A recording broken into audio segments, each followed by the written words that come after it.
Chapter 1110 of One Piece. It's been a while since I have posted on this channel. I have actually started Naruto this week and I'm still going through Sangutsu no Lion, so I haven't had the time to make something new for you. But some new content is coming, it's on the way. And I'm sorry for the delay and for the absence on YouTube this past few weeks. So, let's just get into the chapter. The chapter, this chapter was amazing, amazing from start to finish. This has set up the stakes, the highest I think it's been since NES Lobby. Yes, I repeat it. Since NES Lobby, I have not felt this many stakes in an arc. Leave Marineford out of it, alright? I was spoiled on Ace, so I didn't really feel the stakes about Ace getting saved. Luffy, of course, was going to survive. Since NES Lobby, I have not felt this much tension in the story. And that's not to say that other arcs didn't have tension. This arc just keeps getting better and better and better in every single aspect. It was first missing the emotional element that other arcs have. Then, of course, we got the Kuma backstory. So, the emotional element that was given to this arc. It already had the hype moments and the effective storytelling, the efficient storytelling that has not been seen since the Marineford saga, since Sabaody in the story. It had many things. It had many characters, many storylines. It was tackling amazing things. But the Straw Hats, it was, you could consider at one point in the story when the Garb thing was going on, Garb, Kobe, Shanks, Marijoa, the Sabo flashback, what happened in Marijoa, what happened in the Reverie. When all of that was getting revealed, you could say the Straw Hats were the weakest part of this arc in terms of substance. But now that's not the case. This is living up to the hype. Straw Hats might just be now the best part about this arc. And some months ago, you would have found that impossible considering what Shanks did, what Blackbeard did, what Garp has done, what Emu revealed, what Cobra revealed. Even after all those reveals, you could now say the Straw Hats are genuinely the best part about this arc, the storyline concerning them particularly. But now, let's get on with what happened in the chapter. This is a power scaler heaven, alright? I'm not a power scaler by any means, but this was largely a power scaling chapter, at least in the present sense of the story. Like when we are experiencing it in the present sense of the story, this was a power scaling chapter. Let's not lie to ourselves.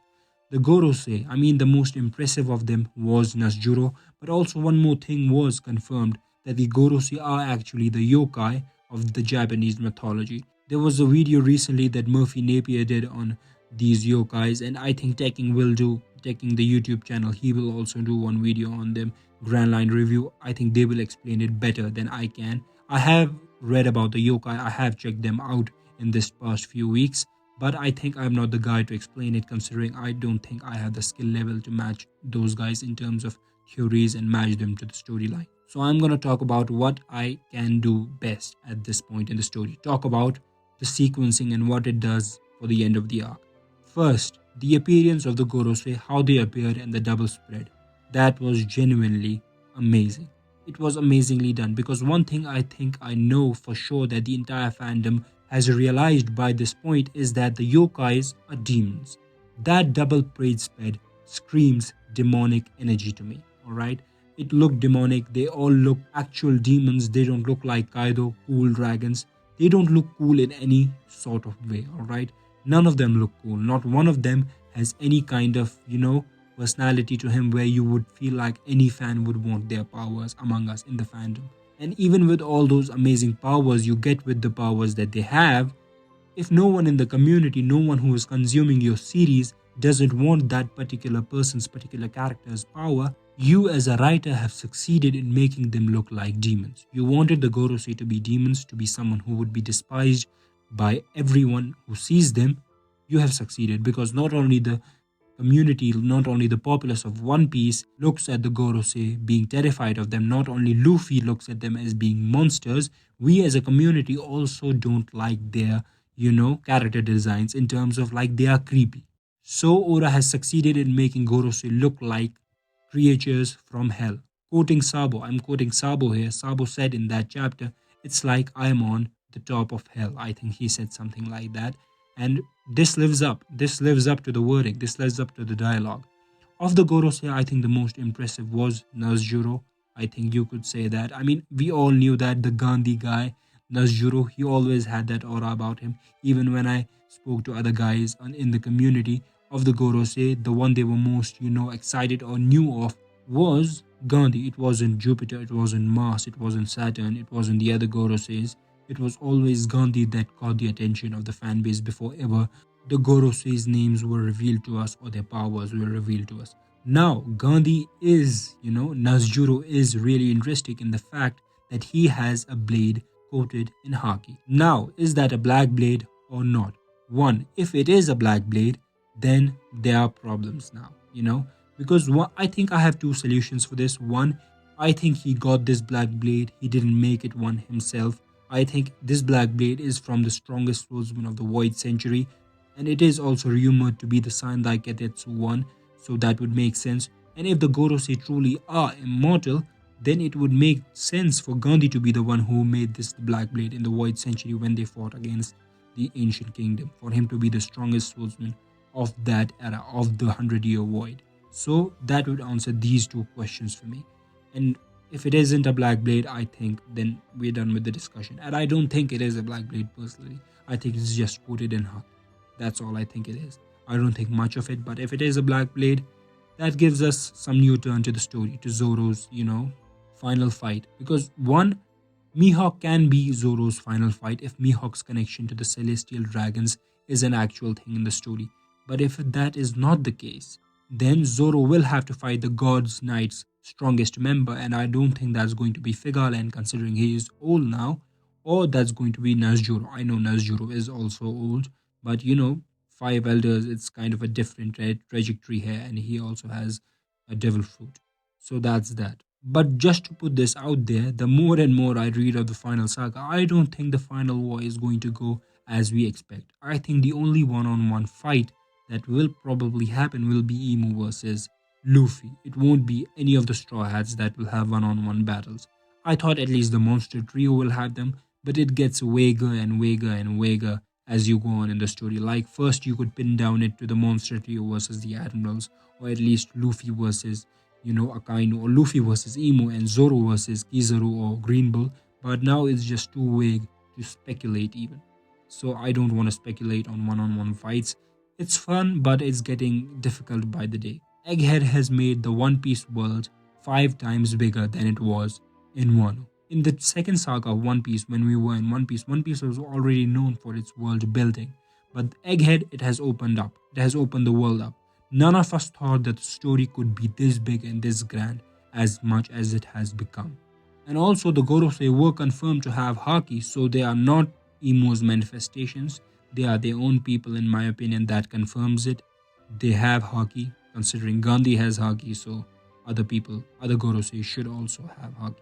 Talking about other stuff in this chapter, not much happened in terms of the Straw Hats.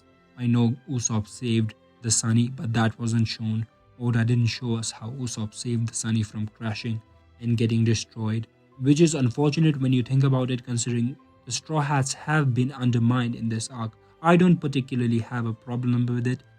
I am one of those people who thinks it's the right decisions to undermine the Straw Hats in these arcs, to not give them the screen time in these particular arcs. And there's a reason for that, and I might explain that reason in some future video. But I think Oda is making the right decision for not giving the Straw Hats the screen time that they deserve.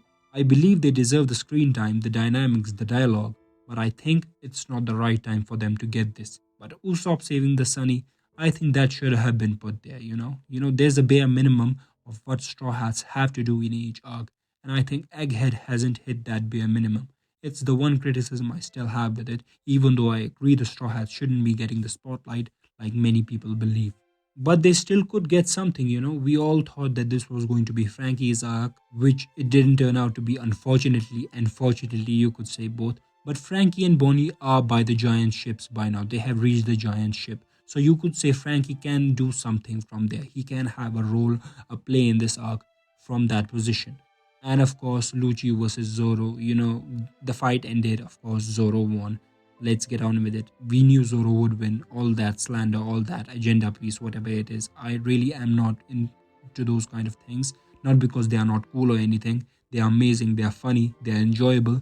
I'm just not into them, and I knew Zoro was going to win. It was going to happen sooner or later. And he did. you know.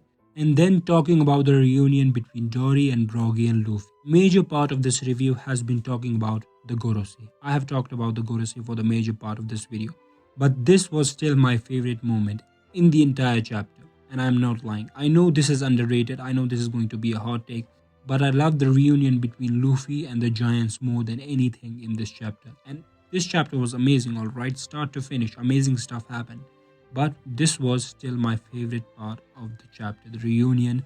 I have always loved Dory and Broggy, I have always loved their chemistry with the Straw Hats. I have always liked their characters, and especially their chemistry, their dynamics with Luffy and Usopp, and Vivi as well to some extent, but Vivi isn't here, of course. So I love the reunion, and it seems to me that Dory and Broggy also are turning out to be stronger than we expected them to be in the first place. And I still stand by what I said earlier in my videos on this channel about what message is going to be, and it's going to be intercepted but not entirely.